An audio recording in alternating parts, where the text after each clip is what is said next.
debemos evitar tomar la forma del mundo en el que nosotros estamos viviendo en el área financiera. Porque la razón principal por la que tenemos problemas económicos es que los ciudadanos del reino nos estamos comportando como los ciudadanos de Argentina, los ciudadanos de Colombia, los ciudadanos de México, los ciudadanos de Estados Unidos, ¿no?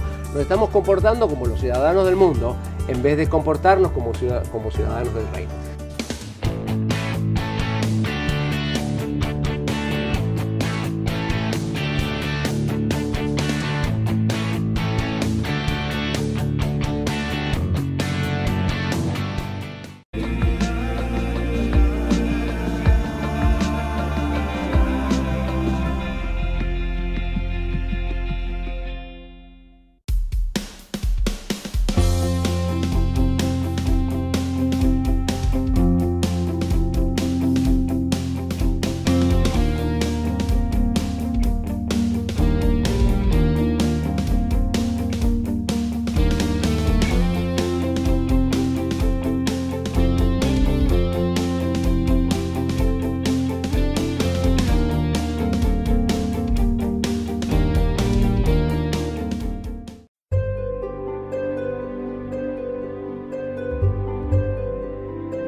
Hola, soy el pastor Frank López de la Iglesia Doral Jesus Worship Center y no está viendo otro programa. El pastor Henry Patiño me pidió que lo sustituyera hoy en su programa, así que bienvenidos al programa Palabra de Vida. Hoy tenemos un invitado muy especial.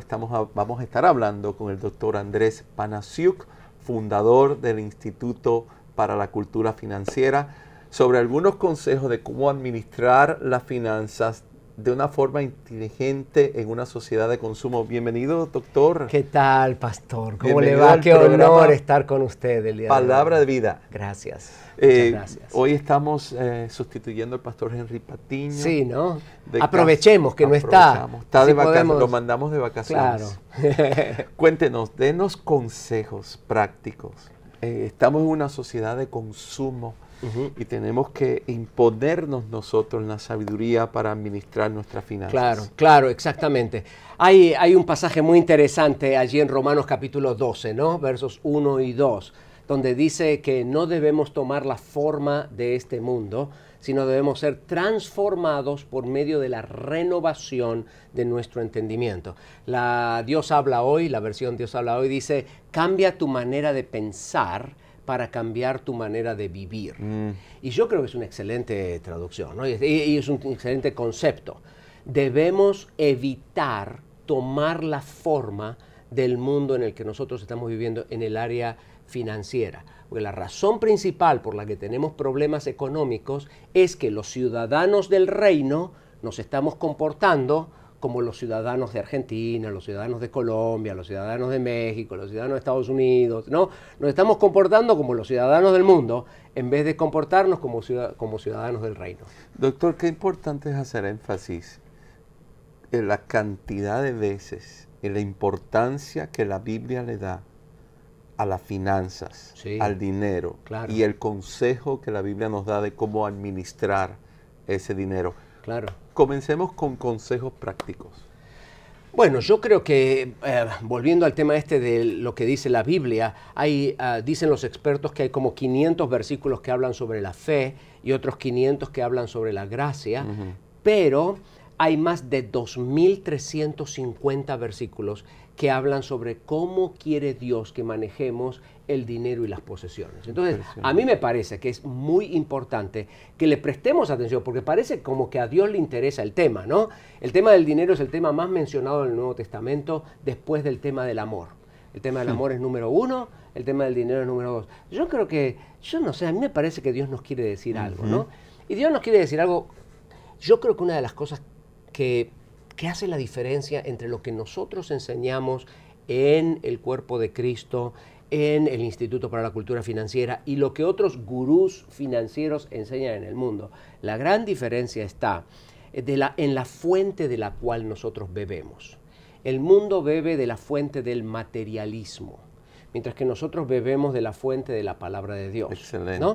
El materialismo me dice, ¿qué es la verdad? La verdad es lo que tú puedes tocar. Entonces, como la verdad es lo que yo puedo tocar, las cosas me van a hacer feliz. Y fíjate que tanto el comunismo como el capitalismo, estas dos ideas, ¿no?, de manejo del dinero, los dos beben de la misma fuente. Los dos beben de la fuente del materialismo. El comunista dice, como las cosas nos van a hacer felices, entonces todos deberíamos tener la misma cantidad de cosas, ¿no? Entonces vamos a sacarle a la gente que tiene para dárselo a la gente que no tiene y entonces ahí todos tenemos la misma cantidad de cosas, todos vamos a ser felices. El capitalista dice, no, si yo trabajo duro, yo me debo quedar con el fruto de mi trabajo, ¿no? Y entonces, como dice ese sticker, ese autoadhesivo, ¿no? El que se muere con más juguetes gana, ¿no? Es como cree el capitalista.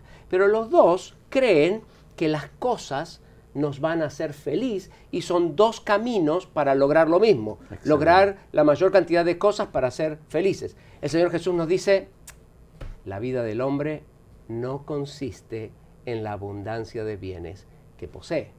Entonces yo creo que vivimos en una sociedad que en los últimos 30 años, 40 años, nos ha estado mintiendo. Nos ha estado diciendo, cómprate más cosas porque las cosas te van a hacer feliz. En vez de escuchar la palabra del Señor Jesús que nos dice, mira, las cosas son divertidas de tenerlas, pero diversión y felicidad son dos cosas muy diferentes, ¿no? Entonces tenemos que entender de que la felicidad en la vida viene de otro lugar. La felicidad es una decisión personal y es un estado del alma y no tiene nada que ver con la cantidad de cosas que tú tienes. Yo a veces tengo charlas con gente de mucho dinero, ¿no? Pero mucho dinero. El tipo, yo no vengo de familia de dinero, yo vengo de una familia de inmigrantes en la República Argentina, somos gente de clase media bien baja, ¿no? Clase media baja. Pero me toca hablar con la gente de mucho dinero ahora por el tipo de trabajo que hago. Y yo siempre le digo a la gente de dinero, mira, ustedes tienen una gran ventaja con la gente pobre, porque ustedes son ricos y los ricos tienen una gran ventaja con los pobres. Los ricos saben que la cantidad de cosas que tú tienes y las riquezas que tú tienes no te van a hacer feliz. Y tú tienes que mirar esa habitación y esa gente millonaria haciendo así. Es cierto.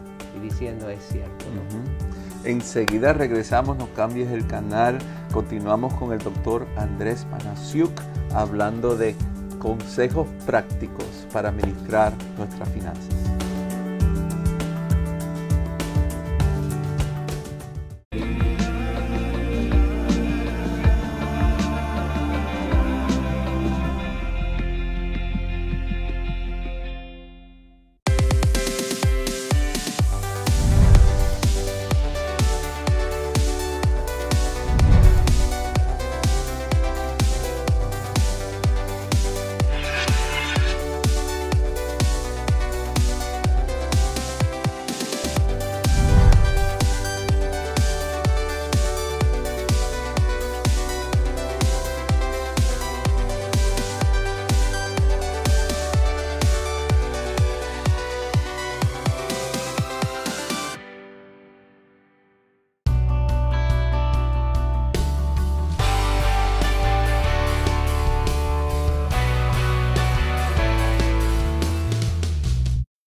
Continuamos hablando sobre cómo administrar inteligentemente en una sociedad de consumo.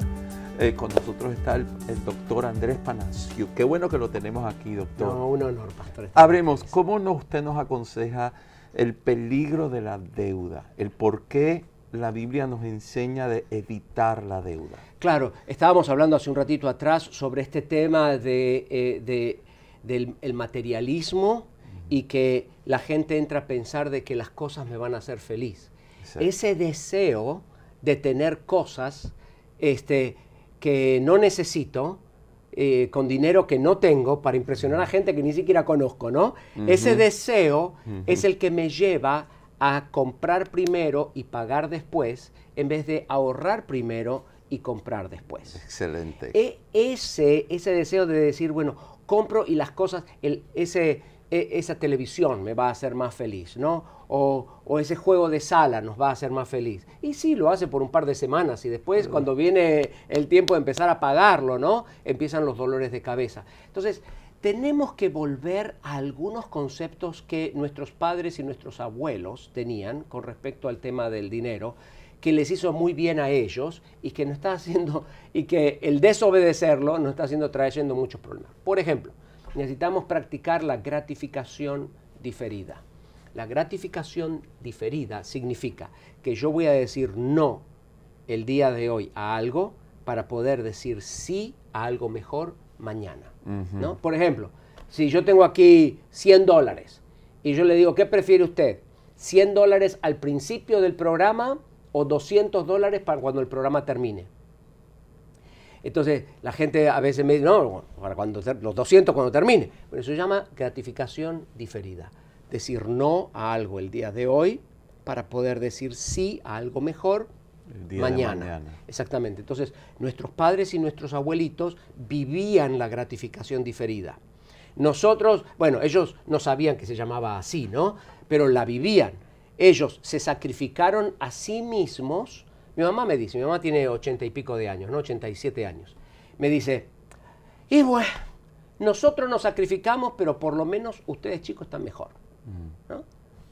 ¿Qué es eso? Eso es gratificación diferida. Sí. Esa generación se sacrificó a sí misma para que nosotros estuviésemos mejor. Nosotros somos la primera generación de Latinoamérica que ha sacrificado a sus padres y está sacrificando a sus hijos en el altar de su propio hedonismo. Wow. Nosotros, porque nos amamos demasiado a nosotros, ¿no? Yo primero. Sí, y me estoy gastando cada peso que tengo encima en mí, ¿no? Si yo me gasto cada peso que tengo encima, y algunito más, porque no tendríamos deudas si no estuviésemos gastando más de lo que ganamos. Entonces, si yo me gasto cada peso que yo tengo en mí, no estoy acumulando riqueza para la siguiente generación. ¿Eso tiene que ver con amor al dinero cuando la Biblia dice amar al dinero? En algunos casos sí, en algunos casos sí, en otros casos no. En algunos casos, por ejemplo, tiene que ver con una falta de identidad.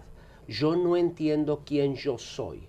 Y entonces, como no entiendo quién yo soy en Cristo, busco de que las cosas me den identidad. El mundo define quién tú eres por la casa donde tú vives, el auto que tú manejas y la ropa que tú vistes, ¿no? Entonces, mucha gente quiere recibir identidad comprando cosas, porque las cosas le dan identidad. Entonces, hay varias razones por las que la gente se mete en deudas. Alguna gente sí, alguna gente ama el dinero y lo ama demasiado. Y la palabra de Dios es bien clara cuando dice que el amor al dinero es la raíz de todos los males. ¿Cómo yo puedo identificar que tengo amor al dinero? Mira, yo tengo amor al dinero cuando el dinero ocupa el lugar que le pertenece a Dios en mi vida. Eso la Biblia lo llama la esclavitud espiritual, ¿no? Yo puedo ser esclavo de mis hijos cuando mis hijos toman el lugar que le corresponde a Jesús en mi vida. Yo puedo ser esclavo de mi esposo o de mi esposa. Puedo ser esclavo de mi trabajo. Puedo ser esclavo de mi negocio. Puedo ser esclavo de mis estudios. Y puedo ser esclavo del dinero cuando el dinero toma el lugar que le corresponde a Dios en mi vida, ¿no? Entonces, hay varias varias maneras en las que, varios síntomas, ¿no?, de esclavitud financiera.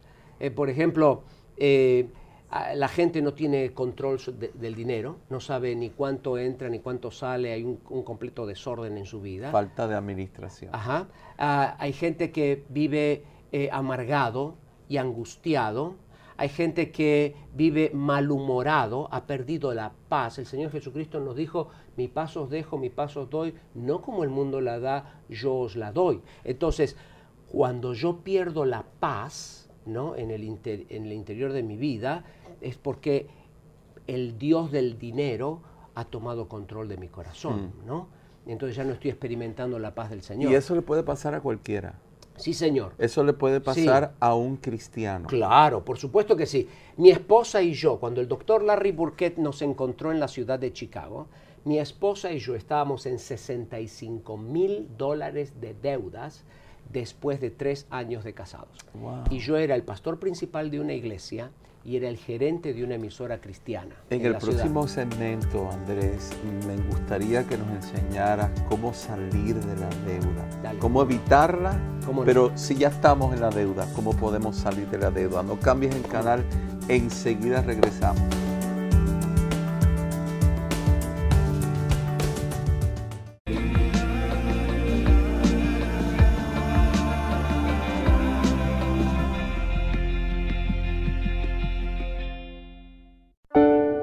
No importa cómo trabajes, no importa cómo te sientes, no importa la mala noticia, no importa lo que tengas, cómo te prepares. ¿Sabes lo que importa? Que el tamaño del problema no es un problema para Dios.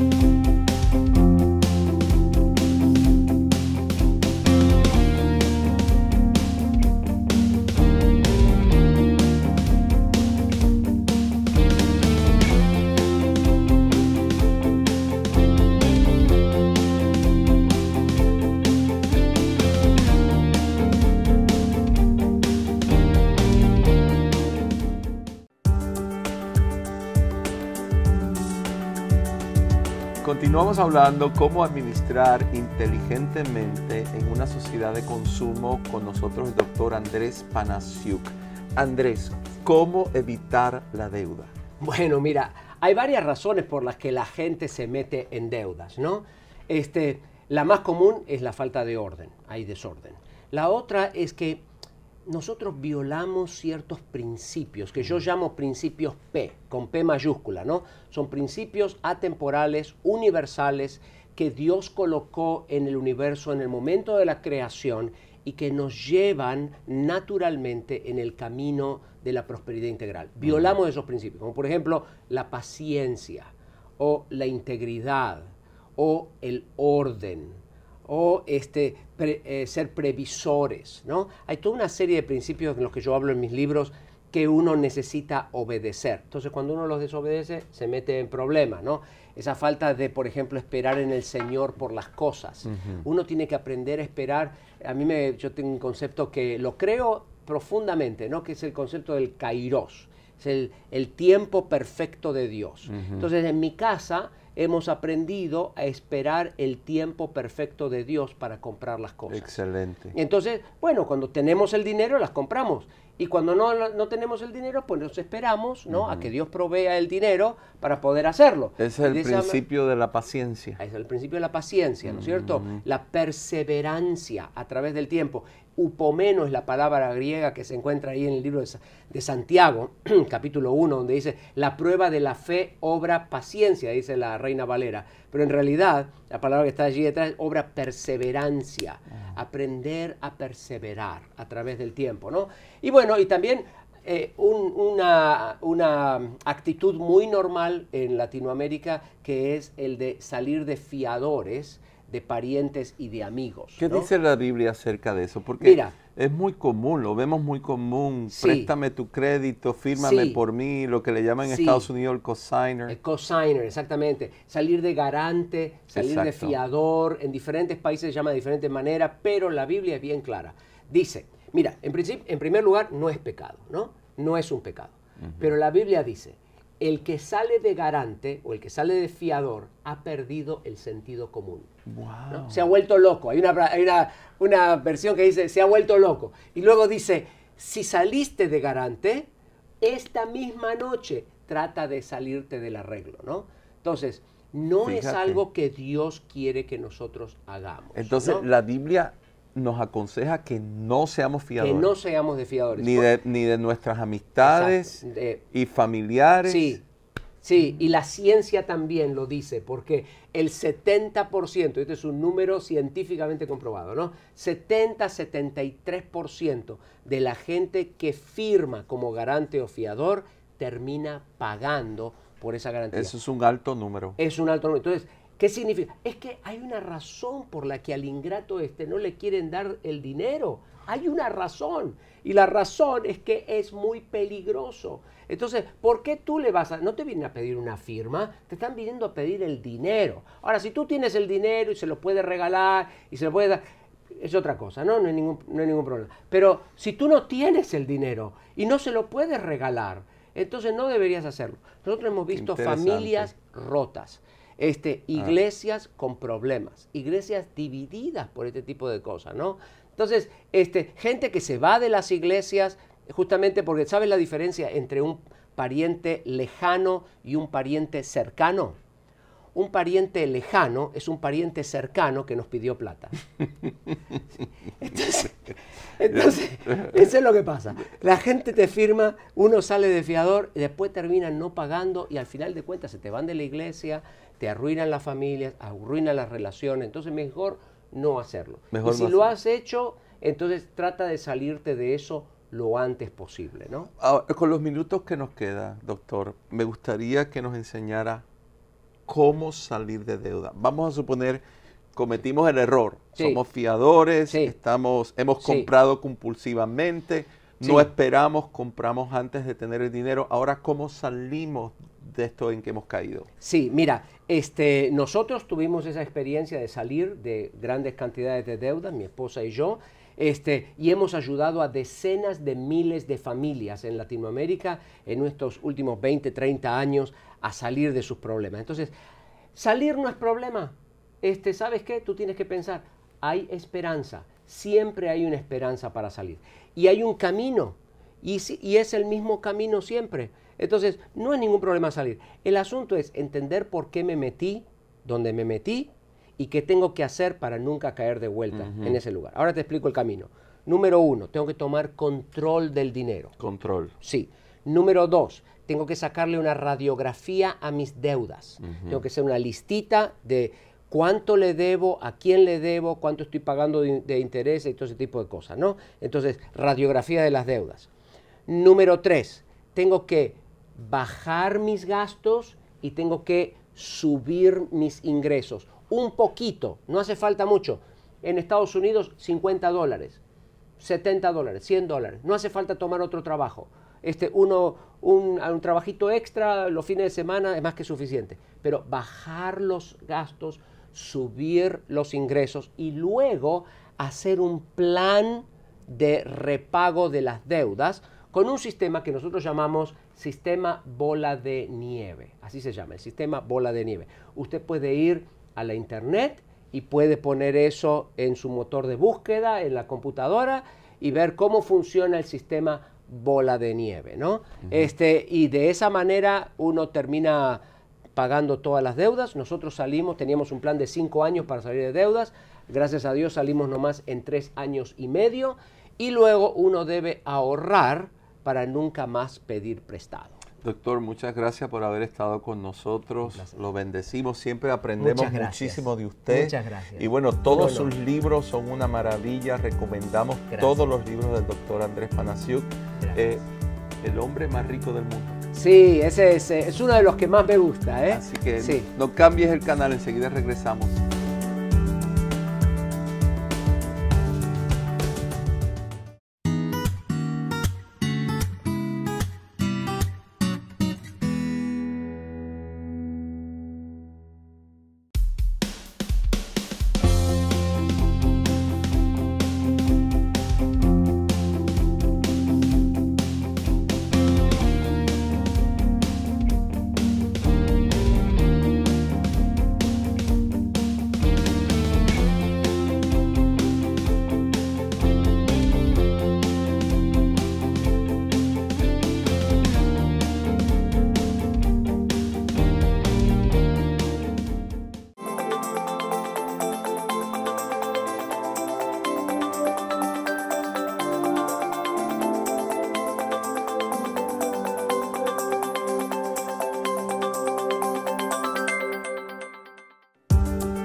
Si este programa ha sido una bendición para tu vida, llámanos o escríbenos a la dirección que aparece en pantalla.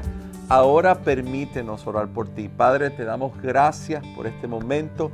Bendecimos a la audiencia. Declaramos que Jesucristo es el Señor y el Salvador de nuestras vidas. Gracias por tu bendición. Amén. Será hasta el próximo programa y recuerde que lo mejor de Dios está por venir. Bendiciones.